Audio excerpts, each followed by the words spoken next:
Le petit Poucet. Poucet est le fils d'une famille de bûcherons et le dernier d'une fratrie de 7 enfants. Il est baptisé ainsi parce que le jour de sa naissance, il n'était pas plus gros qu'un pouce. Alors que la famine sévit sur le pays, le bûcheron et la bûcheronne décident de conduire leurs enfants dans la forêt pour les abandonner. Poucet, ayant découvert le projet de ses parents, sème en route des petits cailloux blancs afin de retrouver le chemin de la maison. Un peu plus tard, alors que les parents tentent de nouveau de les perdre, Poucet sème des morceaux de pain que les oiseaux picorent et il se retrouve perdu avec ses frères au cœur de la forêt. Cependant, ayant marché quelque temps avec ses frères du côté qu'il avait vu la lumière, il la revit en sortant du bois. Ils arrivèrent enfin à la maison où était cette chandelle, non sans bien des frayeurs, car souvent ils la perdaient de vue, ce qui leur arrivait toutes les fois qu'ils descendaient dans quelque fond. Ils heurtèrent à la porte, et une bonne femme vint leur ouvrir. Elle leur demanda ce qu'ils voulaient. Le petit Poucet lui dit qu'ils étaient de pauvres enfants qui s'étaient perdus dans la forêt et qui demandaient à coucher par charité. Cette femme, les voyant tous si jolis, se mit à pleurer et leur dit « Hélas, mes pauvres enfants, où êtes-vous venus? Savez-vous bien que c'est ici la maison d'un ogre qui mange les petits enfants ?»« Hélas, madame, lui répondit le petit Poucet, qui tremblait de toute sa force aussi bien que ses frères. Que ferons-nous?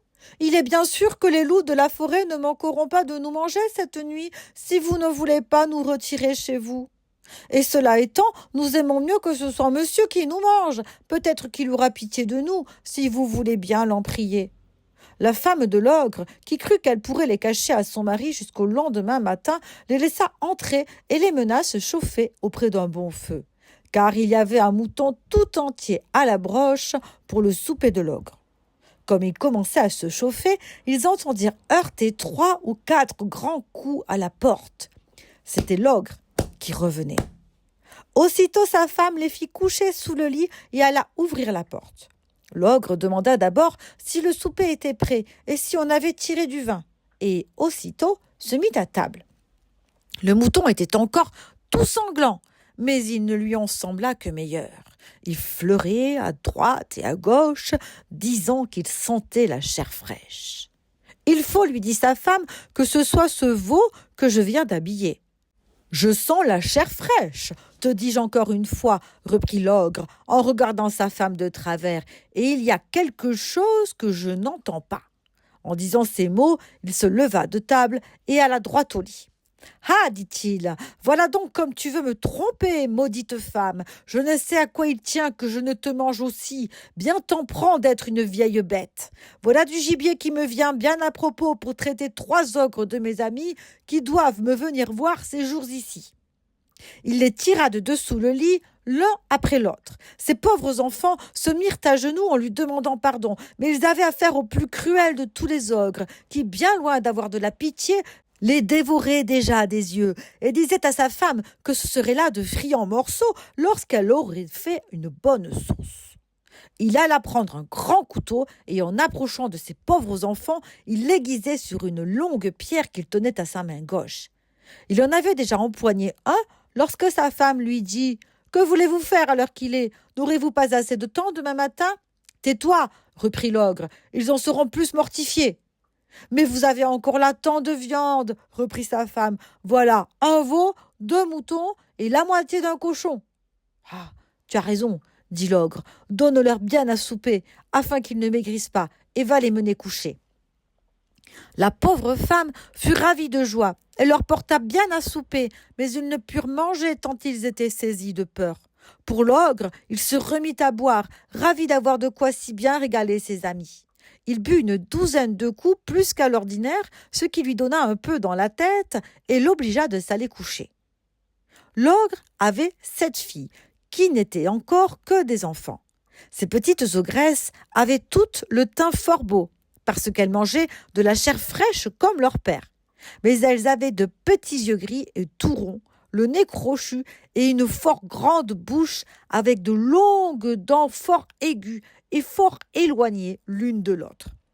Elle n'était pas encore méchante, mais elle promettait beaucoup, car elle mordait déjà les petits enfants pour en sucer le sang.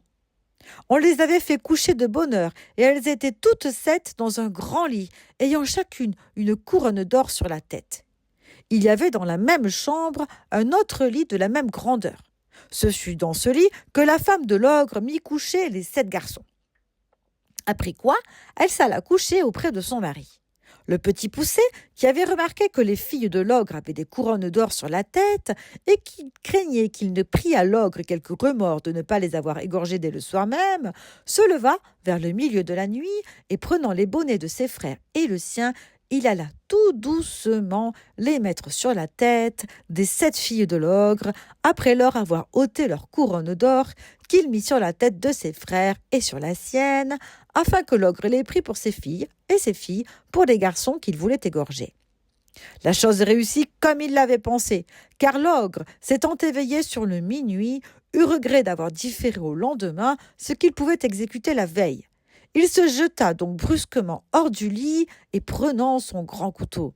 « Allons voir, dit-il, comment se portent nos petits drôles. N'en faisons pas à 2 fois. » Il monta donc à tâtons à la chambre de ses filles et s'approcha du lit où étaient les petits garçons qui dormaient tous, excepté le petit Poucet, qui eut bien peur lorsqu'il sentit la main de l'ogre qui lui tâtait la tête, comme il avait tâté celle de tous ses frères.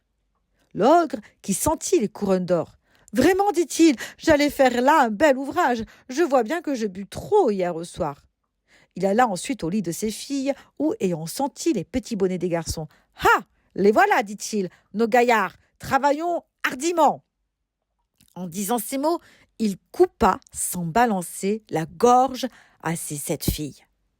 Fort content de cette expédition, il alla se recoucher auprès de sa femme. Aussitôt que le petit Poucet entendit ronfler l'ogre, il réveilla ses frères et leur dit de s'habiller promptement et de le suivre.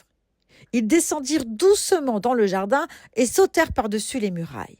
Ils coururent presque toute la nuit, toujours en tremblant et sans savoir où ils allaient. L'ogre, s'étant réveillé, dit à sa femme « Va-t'en là-haut habiller ces petits drôles d'hier soir ?» L'ogresse fut fort étonnée de la bonté de son mari, ne se doutant point de la manière qu'il entendait qu'elle les habilla, et croyant qu'il lui ordonnait de les aller vêtir, elle monta en haut, où elle fut bien surprise lorsqu'elle aperçut ses 7 filles égorgées et nageant dans leur sang. Elle commença par s'évanouir, car c'est le premier expédient que trouvent presque toutes les femmes en pareille rencontre. L'ogre, craignant que sa femme ne fût trop longtemps à faire la besogne dont il l'avait chargée, monta en haut pour lui aider. Il n'en fut pas moins étonné que sa femme lorsqu'il vit cet affreux spectacle. « Ah, qu'ai-je fait » s'écria-t-il. « Ils me le paieront, ces malheureux, et tout à l'heure !» Il jeta aussitôt une potée d'eau dans le nez de sa femme et l'ayant fait revenir. « Donne-moi vite mes bottes de 7 lieues, lui dit-il, afin que j'aille les attraper. » Il se mit en campagne, et après avoir couru bien loin de tous côtés, enfin il entra dans le chemin où marchaient ces pauvres enfants, qui n'étaient plus qu'à 100 pas du logis de leur père. Ils virent l'ogre, qui allait de montagne en montagne, et qui traversait les rivières aussi aisément qu'il aurait fait du moindre ruisseau. Le petit Poucet, qui vit un rocher creux proche le lieu où ils étaient, y fit cacher ses 6 frères, et s'y fourra aussi, regardant toujours ce que l'ogre deviendrait. L'ogre, qui se trouvait fort las du long chemin qu'il avait fait inutilement, car les bottes de 7 lieues fatiguent fort leur homme, voulut se reposer. Et, par hasard, il alla s'asseoir sur la roche où les petits garçons s'étaient cachés. Comme il n'en pouvait plus de fatigue, il s'endormit après s'être reposé quelque temps, et vint à ronfler si effroyablement que les pauvres enfants n'en eurent pas moins de peur que quand il tenait son grand couteau pour leur couper la gorge. Le petit Poucet en eut moins de peur, et dit à ses frères de s'enfuir promptement à la maison, pendant que l'ogre dormait bien fort et qu'ils ne se missent point en peine de lui. Ils crurent son conseil et gagnèrent vite la maison. Le petit Poucet, s'étant approché de l'ogre, lui tira doucement ses bottes et les mit aussitôt. Les bottes étaient fort grandes et fort larges, mais comme elles étaient fées, elles avaient le don de s'agrandir et de s'apétisser selon la jambe de celui qui les chaussait, de sorte qu'elles se trouvèrent aussi justes à ses pieds et à ses jambes que si elles avaient été faites pour lui. Il alla droit à la maison de l'ogre, où il trouva sa femme qui pleurait auprès de ses filles égorgées. Votre mari, lui dit le petit poucet, est en grand danger, car il a été pris par une troupe de voleurs qui ont juré de le tuer s'il ne leur donne tout son or et tout son argent. Dans le moment qu'il lui tenait le poignard sur la gorge, il m'a aperçu et m'a prié de vous venir avertir de l'état où il est, et de vous dire de me donner tout ce qu'il a de vaillant sans en rien retenir, parce qu'autrement ils le tueront sans miséricorde. Comme la chose presse beaucoup, il a voulu que je prisse ces bottes de 7 lieues que voilà, pour faire diligence, et aussi afin que vous ne croyiez pas que je sois un affronteur. La bonne femme, fort effrayée, lui donna aussitôt tout ce qu'elle avait, car cet ogre ne laissait pas d'être fort bon mari, quoiqu'il mangeât les petits enfants. Le petit poucet, étant donc chargé de toutes les richesses de l'ogre, s'en revint au logis de son père, où il fut reçu avec bien de la joie. Charles Perrault, Histoire ou conte du temps passé, avec des moralités, 1697.